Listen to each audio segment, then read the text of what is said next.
hanyuma ijambo mfite ku mutima wanjye muri iki gitondo narihaye umutwe uvuga ngo gukira ubupfubyi bwo Mugakiza. Gukira ubupfubyi bwo Mugakiza. Nukuri biragatsindwa n'Uwiteka gukomeza kuba impfubyi uri muri Kristo, ukaba wirwanirira wirwariza urushye, ibintu birabiha kandi sibyo data yatugeneye.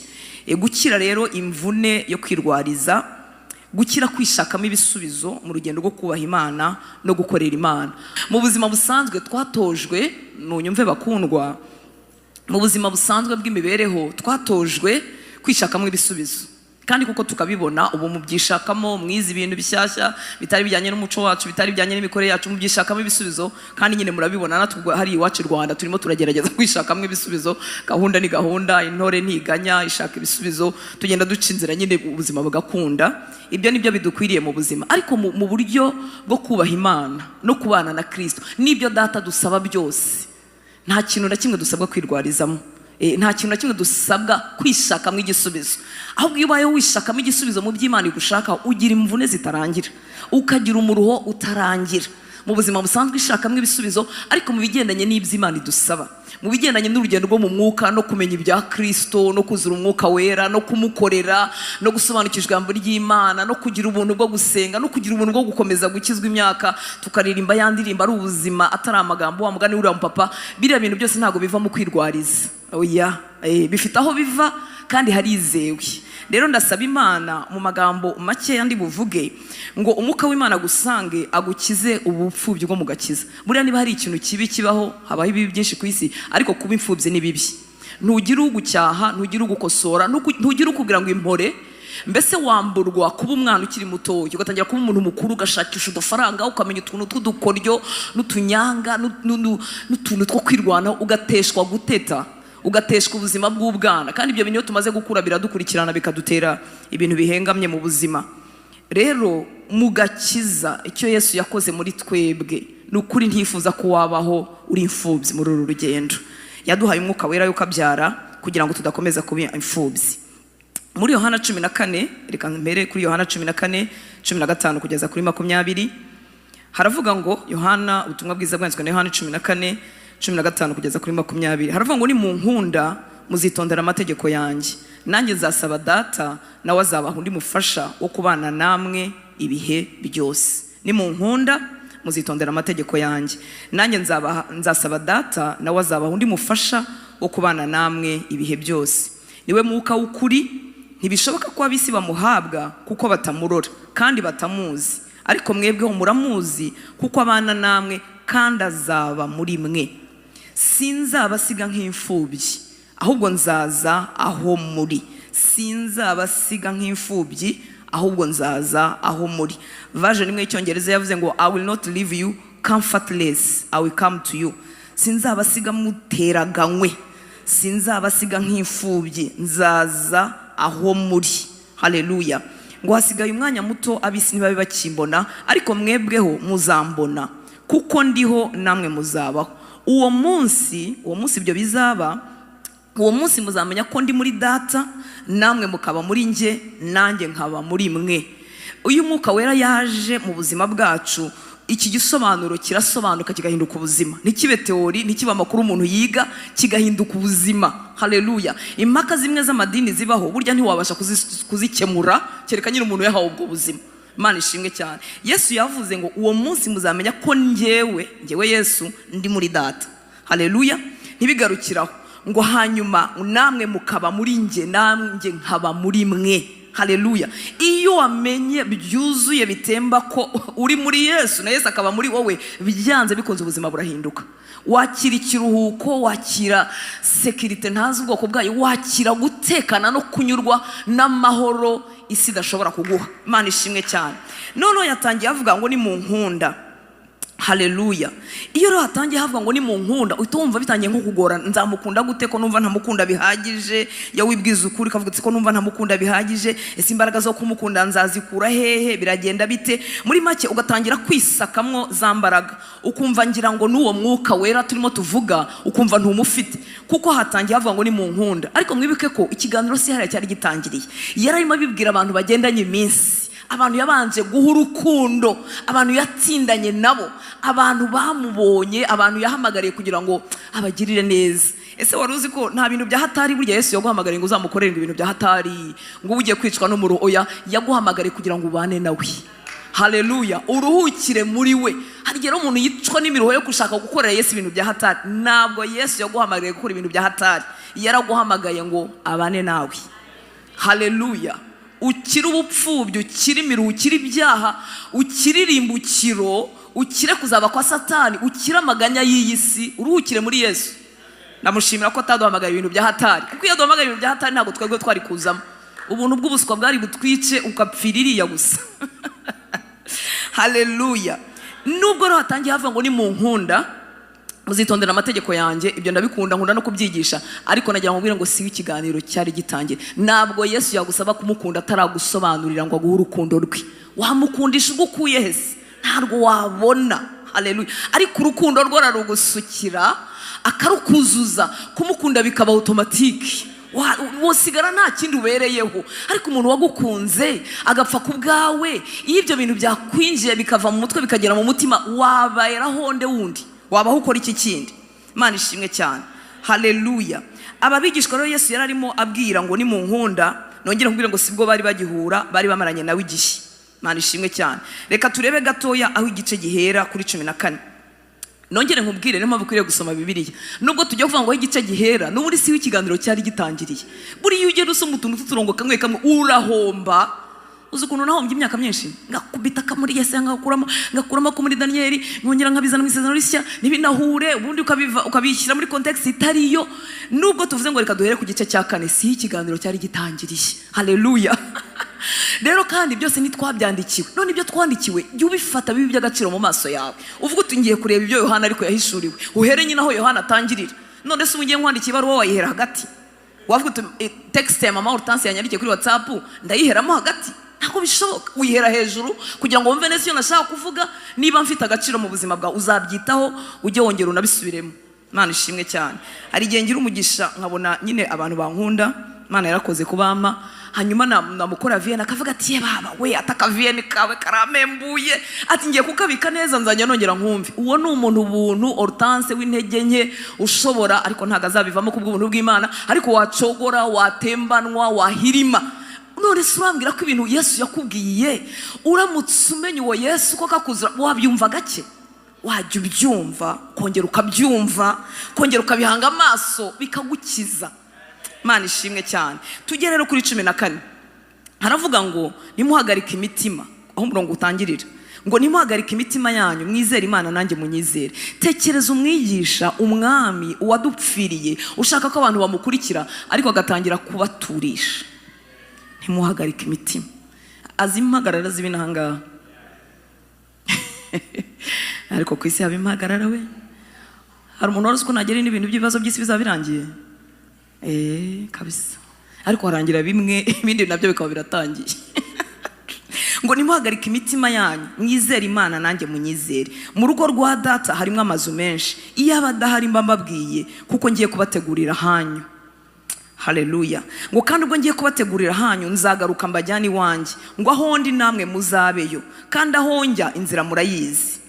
Toma aramubwira ati databuja ntituza aho ujya, inzira twayibwirwa n'iki? Toma yatubarije ibintu byiza. Ubundi Yesu yagomba guhita amubwira ati Toma n'imyaka yose twamaranye nuko akanamwihora ntamusubize. Ariko Yesu yita ku byo tutumva, akita ku byo tutazi, akita ku byo tutazi gusobanura, akita ku ntege nke zawe mu rugendo rwa Gikristo, kandi mumaze iminsi mubana, ntago abishota, ntabitera umugongo, ntabijugunya, n'umutunzi w'imbabazi. Haleluya. Toma rero yatubarije ikibazo cyiza. Ariko ati databuja cyambere ntituza aho ujya, none inzira yo twayibwirwa n'iki? Yesu aramubwira ati ninjye nzira n'ukuri n'ubugingo, ntawe ujya kwa data ntamujyanye.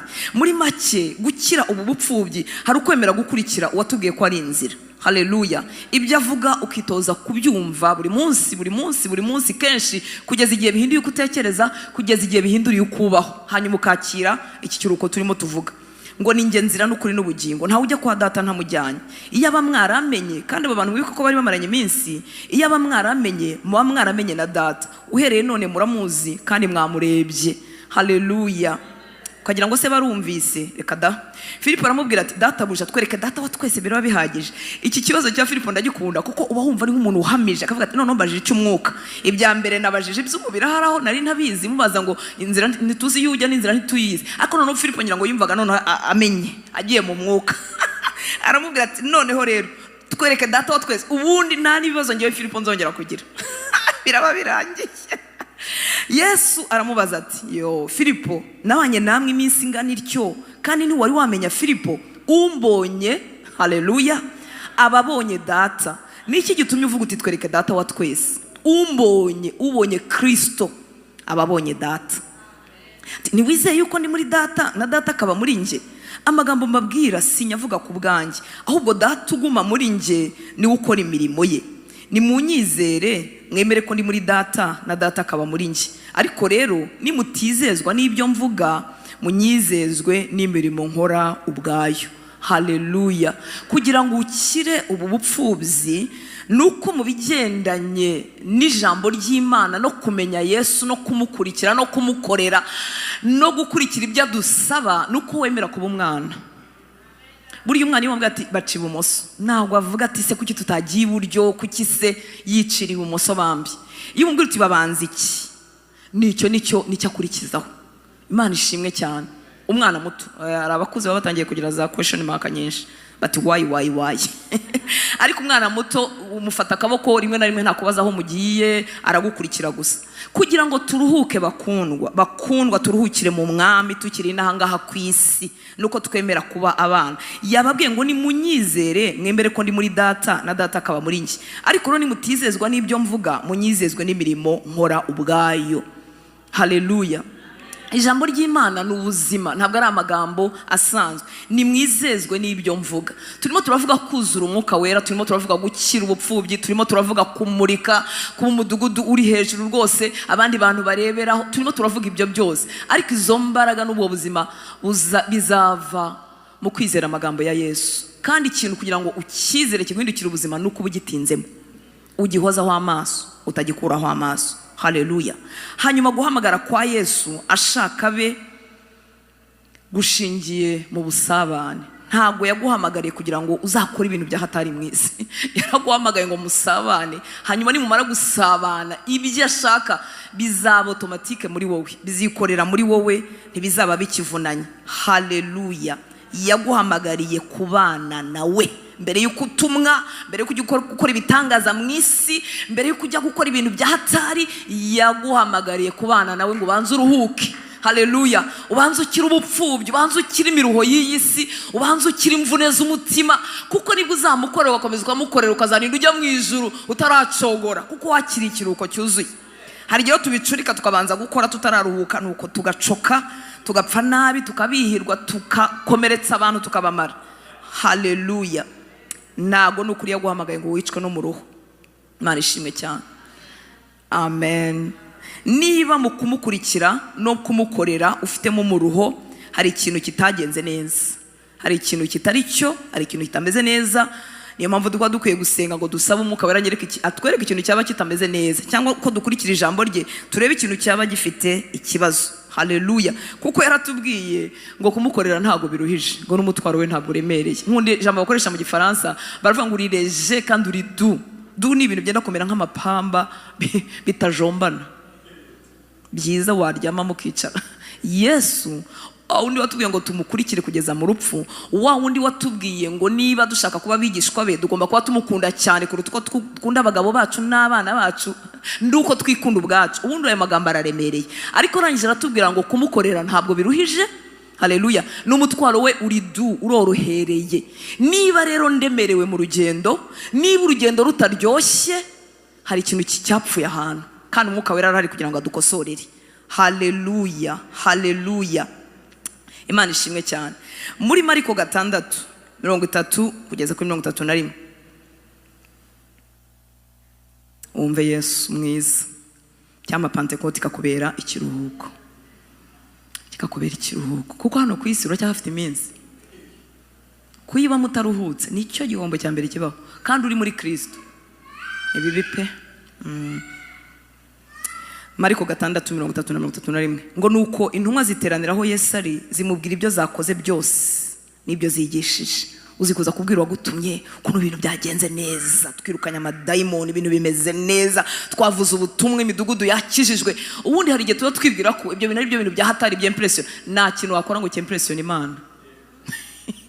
Icya impression ase gute ariyo yagutije utwo tuntu urimo ukoresha ariyo yatugutije. Umuntu wigeze kumbwira ngo ariko ririya jambo ntago riri feya, ngo urumva ngo numara gukora ibyo usabwa gukora byose ngo uzavuye ngo umukozi w'imburamumaro. Akajya ambwira ati ntago riri feya, ni gute mba umukozi w'imburamumaro kandi nakoze nuko ntacyo wakoresheje cyawe. Ngo nuko intumwa ziteraniraho Yesu ari zimubwira ibyo zakoze byose n'ibyo zigishije. Ndakwifuriza kuruhuka mukundwa. Arazibwira ati mwumva uyu mugabo twakurikiye ntago ari umubosi, ntabwo ari umukoresha uri result oriented. Arashaka papa ni abantu 100 agomba kubwiriza, bagomba kubijana n'abantu 50 papa. Ntabwo ari uko, suko imbaraga zikora byinshi ziva mu kiruhuko. Haleluya. Nuko ngo arazibwira ati muze mwenyine ahiherereye, ako Yesu uri mwiza. Muze mwenyine ahiherereye aho abantu bataba, muruhukeho hato. Kuko hari benshi banyuranamo bikaba ari urujya n'uruza, babura uko barya. Uyu mugabo tuvuga Yesu yari afite imyaka 3 yo gukora. Iyo myaka si mike. Ubundi ntiwakwicwa n'umuruho kuko ugomba kurangiza task ya so. Ugomba kujyana ubutumwa bwiza ahantu hose, kandi ugomba kugera mu bidugudu yose, kandi ugomba kubikora nk'uko so yabikoze, ukavuga ibyo so yavuze, nta bintu by'ibihimbano. Ubundi ibyo bintu byaba biruhije. Ariko uyu mugabo twakurikiye, uyu wambaye umubiri, haleluya, agasiga ubumana, abwiye abigishwa be yahamagaye, buzuye intege nkeya, buzuye ibyo bataramenya, kandi ari hafi kubasiga. Bamuhaye ripoti yuko byagenze. Arangira avuga ati muzi muruhukeho hato, muruhuke kugira ngo muzabashe gukora igihe kirekire, muzagera no mu rupfu wa Petero mutakibivamo. Haleluya. Kuko utaruhutse Yesu uzamwihakana. Uragamburura se kugamburura. Muze muruhukeho gato. Ikindi abantu n'urujya n'uruza. Nanyangura ngo abantu b'urujya n'uruza yavugaga nibo yaje gukiza. Kandi Petero yigeze kumuvuga neza, ageze kwa Cornelio aravuga ngo uwo Yesu, haleluya, ngo yagendaga ahantu hose agirira abantu bose neza, akiza abo Satani atwaza igitugu. Ariko abwira abamukurikira bazasigarana umurimo, bazasigara ari intumwa mu cyimbo cye, bazasigara bamukorera. Arababwira ngo nimuze tujya ahantu hatari abantu, kandi yaraziye abantu ariko arashaka ko bakora baruhutse. Nimuze tujya ahantu hatari abantu, muruhukeho hatoya, kuko abantu n'urujya n'uruza, mwabuze nuko murya. Hari igihe tuba turimo nko kurya ukajya wumva wavuye mu mwuka kuko wariye. Kandi Yesu yabwiye abigishwa be ngo nibaze barye. Urwo si urwitwazo rwo kutiyiriza. Nagaru uruhushya ngo haye. Ariko byose arashaka kubikorera mu kiruhuko kugira ngo mugendane uwo yakugeneye kuba we uzarangiza urugendo amahoro. Kudakora mu kiruhuko birabiha. Ukorera mu kuza performance, ugakorera mu kwemeza abantu, ukagenda ugatagangara. Ese umuntu yakomeza abantu muri 30 gute? Uwa mbere arashaka muci ibumoso, uwa kabiri arashaka iburyo, undi ati mugihe imbere, undi ati we yasuku baririmba, suku bambara, abo wazatagangara. Ariko nureba umwe rukumbi, haleluya, azaguye ibikwiriye abo bantu bose banyurwe baruhuke. Mana ishimwe cyane. We kubaho nk'imfubyi, kandi Yesu yaratubwiye ngo sinzabasiga nk'imfubyi, nzazaho muri ngumane namwe. Haleluya. Uru rugendo si ukwirwariza, si ukwishakira ibisubizo, n'ukureba kuri Yesu tukizezwa n'amagambo ye. Ibyo yaduhesheje ntibibe umugani, bigahinduka ubuzima bwacu. Mana ishimwe cyane. Haleluya, haleluya. Ku munsi wa Pentekote rero habaye igitangaza, ku buryo uwizera Kristo wese uyu munsi akwiriye kubyishimira no kubyungukiramo, kubibenefitinga, kubyungukiramo. Icyabaye ku munsi wa Pentekote ni ikintu kidasubirwaho, kidasubira inyuma. Ntitwahawe umwuka wera ngo yongera dusige nk'imfubyi, dusigare twirwariza. Noneho biba ari ibintu byabaye cyagiye cyawa Petero, nibirangiza bibe birarangiye. Oya, ahubwo byari bitangiye kandi bigumyeho kandi bizahoraho kugeza igihe tuzagendera mu ijuru. Mana ishimwe cyane. Uwizera Kristo wese akwiriye kwishimira icyabaye ku munsi wa Pentekote, akanacyungukiramo kigahinduka ubuzima bwe. Umva uko Paulo yabwiye itorero rya Efeso igice cya mbere. Haleluya. Ubundi nashaka kuvuga umurongo wa 13 n'uwa 14, ariko mu bibazo njya ngira hari igihe byo gutegura ijambo ry'Imana ukajya umva n'ibyo hejuru biraryoshye, kumva n'ibyo hejuru biraryoshye, noneho kumva n'ibindi byose biraryoshye, kandi ukagira ikibazo cy'umwanya. Abefeso 1 kuva ku 9 ndakoresha Bibiliya yitwa Ijambo ry'Imana. Haravuga ngo yatumenyesheje ibanga ry'ubushake bwayo ikurikije ibyiza yari yarateganyije muri Kristo, ngo kugira ngo igeze byose ku gihe yagennye, isohoza umugambi wayo we kwegurira Kristo ibintu byose, abibera umutware, ari ibiri mu ijuru cyangwa ibiri ku isi. Ngo muri we Imana yaradutoranyije ngo tube umwihariko wayo ikurikije imigambi yayo yo gukora byose uko ishaka, ariko aka konyine ntikagukiza imvune z'ubuzima. Ngo muri we, muri Kristo, Imana yaradutoranyije ngo tube umwihariko wayo. Hari igihe uteraganwa n'ubuzima ku bantu bose ukaba uri muri rusange, ariko muri Kristo yaragutoranyije ngo ube umwihariko w'Imana. Haleluya. Uri umuntu uri special mu maso y'Imana. Imana ishimwe. Ntikubonera mu kivunge, uri umwihariko. Yafashe umwanya ibara imisatsi yo ku mitwe yawe, izi details zawe n'imivukire n'ibyo ucamo n'ibikurushya n'ibikugoye abizi muri detail. Haleluya. Ngo muri we, muri Kristo, Imana yadutoranyije ngo tube umwihariko wayo ikurikije imigambi yayo yo gukora byose uko ishaka, byakomotse muri yo. Bikomoka muri twe byari guhinyuka. 12 ngo kwari ukugira ngo twebwe ababanje kwiringira Kristo dushimisha Imana tuyiheshe ikuzo. Umva 13 ngo muri we kandi, aho ni muri Kristo, muri we kandi mwebwe mwumvise ijambo ry'ukuri, ari ryo butumwa bwiza bubazanira agakiza. Muri we nanone mumaze kubwemera, bwa butumwa bwiza butuzana agakiza, muri we nanone mumaze kubwemera, Imana yabashyizeho ikimenyetso kigaragaza ko muri abayo bwite. Haleluya. Ngo nicyo Mwuka Muziranenge yabasezeranyije. Imana ubwayo, tumaze kumva ubutumwa bwiza butuzanira agakiza, tumaze kubwizera, Imana yadushyizeho ikimenyetso, yadushyizeho seal, yadushyizeho ikirenze kashe cyerekana ko turi abayo bwite. Haleluya. Kandi kwizagaruka kutujyana. Ukawera we ubishimangire mu mitima yacu. Imana yabashyizeho ikimenyetso kigaragaza ko muri abayo bwite. Nicyo Mwuka Wera yabasezeranyije, nicyo Mwuka Muziranenge yabasezeranyije. 14 ngo ni nawe musogongero w'umunani. Ari ibintu mu Kinyarwanda bita kubonja. Ni nko gufata ku bindi bintu byinshi wari wemera ariko ubanje gusogongera. Ngo ni nawe musogongero, niwe ngwate, ni nawe musogongero w'umunani tuzahabwa ubwo Imana izacungura burundu abo yagize abayo, kugira ngo biyiheshe ishimwe n'ikuzo. Umaze kwizera, kumva ubutumwa bwiza ukizera, haleluya, Imana yagushyizeho kashi, ikimenyetso kuri uwayo bwite. Icyo kimenyetso ni Umwuka Wera twahawe. Haleluya. Hanyuma dushyizeho iyo kashe, duhinduka propriété privée, duhinduka umugabane w'Imana ubwayo. Ntabwo mvuka kwa Mazimpaka niko iwacu hitwa, ariko sinyiri wo kwa Mazimpaka ngo bibe ari aho gusa n'umunani wo kwa Mazimpaka gusa, dore ko nta n'uwari uhari. Haleluya. Ahubwo ndi ingwate y'Imana. Imana ishimwe cyane. Fite ikimenyetso cya Mwuka Wera nahawe ko ndi umutungo w'Imana. Ubwo rero ibigendanye n'ubuzima bwanjye byose bibazwa Data. Haleluya. Arabishinzwe. Sindi uwo kwirwariza muri uru rugendo. Wananiwe gukizwa, wananiwe gukiranuka, wananiwe kwezwa, wananiwe gusenga, wananiwe kumva ijambo, bibazwa Data. Haleluya. Mwuka Wera bikorera muri twe. Imana ishimwe cyane. Akwiriye icyubahiro. Arangije ntibyaba kunshyiraho kashe ko ndi uwe gusa, bimbera garanti, bimbera ingwate sigarana mu minsi nkiri muri iri cumbi ryitwa isi, ko azagaruka kunjyana. Haleluya. Amagusogongera ibyo mbikiwe mu ijuru. Ndasaba Umwuka Wera ngo atere umutima wawe inyota yo kuba mu byanditswe. Umuntu wazanyira ya saha Imana imuha umugisha ngo hasigaye amasegonda. Haleluya. Haleluya.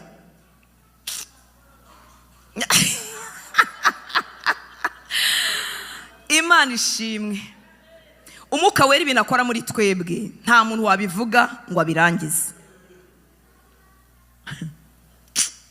Ni umugisha w'igitangaza kuba umuntu nkanjye nawe, ariko uzi ko hari igihe tumana no gukizwa ugasanga wibagiwe amanyanga n'amafuti no kutizera Imana no kutayemera no kutabyumva uretse n'ibyo kandi n'ubu tukiri mu rugendo turacyasitara kamere ikaguhingukana ugasanga ihingutse hari irahagaze ukumva urumiwe, ariko Imana ireba umuntu umeze atyo, nanjye irazitura muri twe.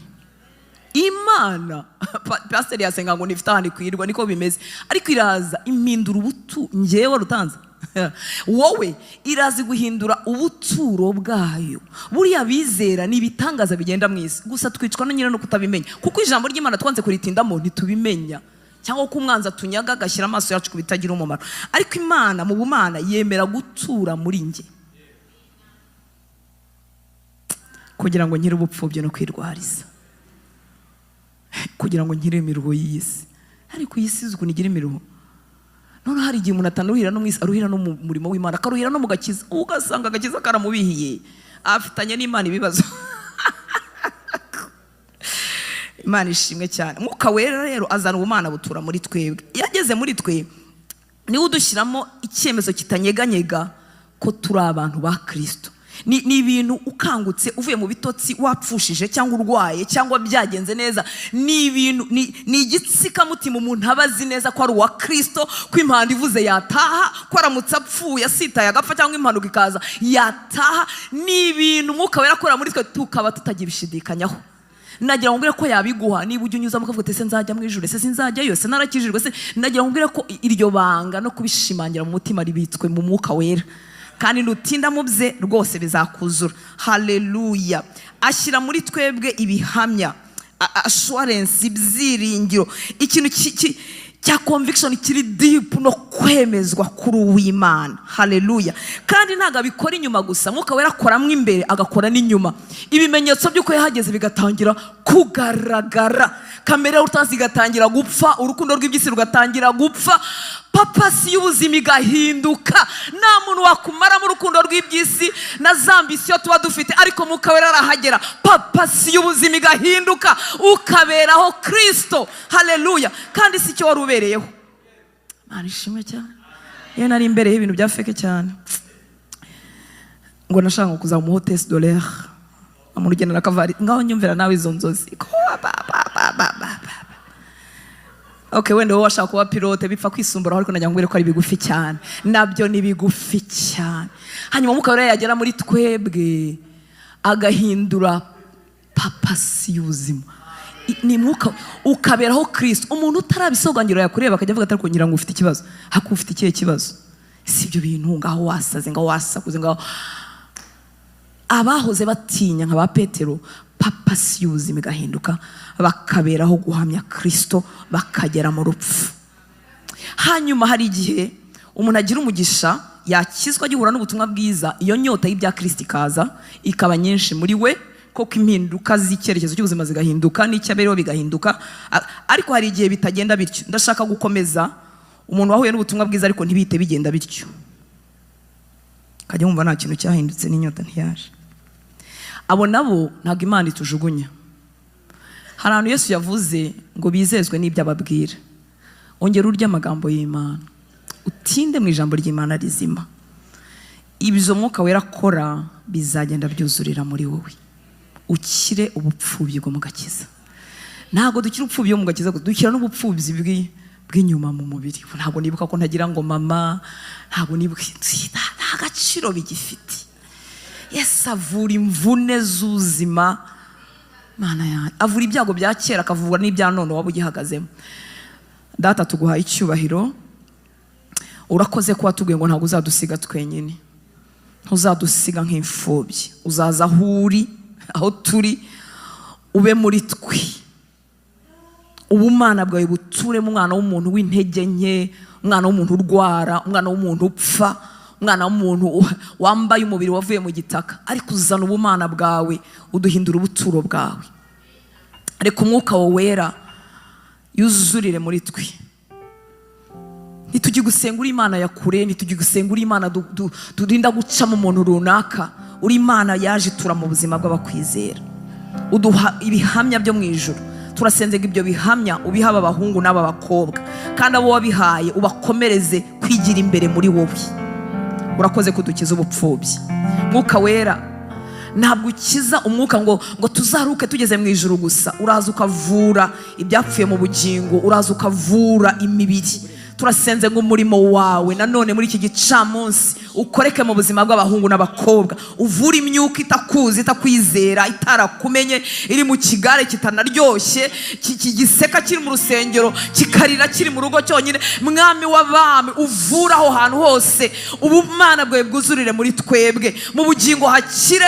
Tuvuze kandi gukira kuri iyi mibiri, kuko waduhinduye ubuturo bwawe. Mwami w'abami, utuye muri twebwe, utuye muri twebwe. Reka ubu buturo bw'imibiri bube buzima, ugukira kube kuva ku mutwe kugera ku birenge. Buri rugingo rwapfuye, urwishwa n'umwanzi, urwishwa n'ubutsiko bwacu, urwishwa no kutamenya, urwishwa n'isi yaguye ikaba iri mu kaga ko kubora. Reka ubuzima bwawe butanga umuzuko bukorere muri twebwe. Urakoze Mwami w'abami, tuguhaye rugari ngo wiharire ibyumba byose by'ubuzima bwacu twaba tutari twaraguhaye. Twirekuriye mu biganza byawe, utwigisha ibyawe, wuzuze ibya Kristo muri twebwe. Uduhe amaso yacu gufunguka kugira ngo tumenye ibyo tubikiwe mu ijuru, maze tubyenjoyinge tukiri inaha ngaha. Urakoze Papa, cyubahiro nikikugarukire. Mu izina rya Yesu dusenze, amen. Imana ibahe umugisha.